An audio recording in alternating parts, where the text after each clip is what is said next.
How many amazing people do we lose from our industry because they feel like they don't belong? 20 years later, I'm still here. I'm still here because I feel I have a responsibility to make diversity, equity, and inclusion part of the DNA of our sector. Now, over the last couple of years, since joining the foundation in 2020, thank you, Susie, thank you, Claire, thank you, Deirdre, thank you for Tracy for trusting the foundation in my responsibility. It's a huge honour.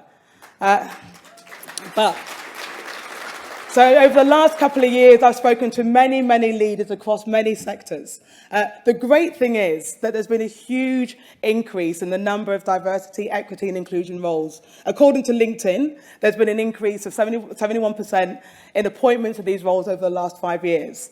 This is a good start, but it's not enough.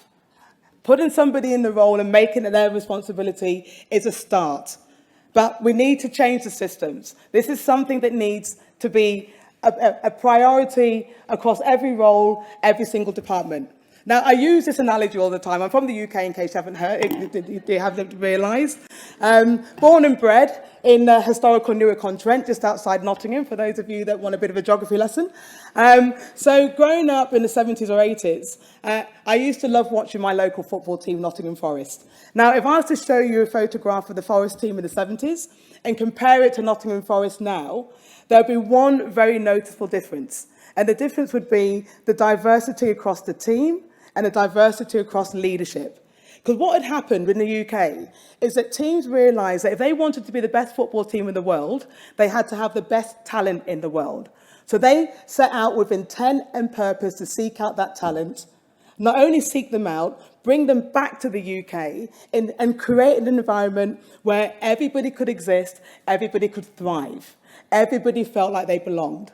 Now, if we'd taken that same approach in the 70s or 80s, imagine what the technology sector could be today. So, it can be done. That is the point. It can be done, but it's not easy, and it's not a quick fix. But if we all commit tonight, tomorrow, and every single day to the change, we will have the impact that's necessary.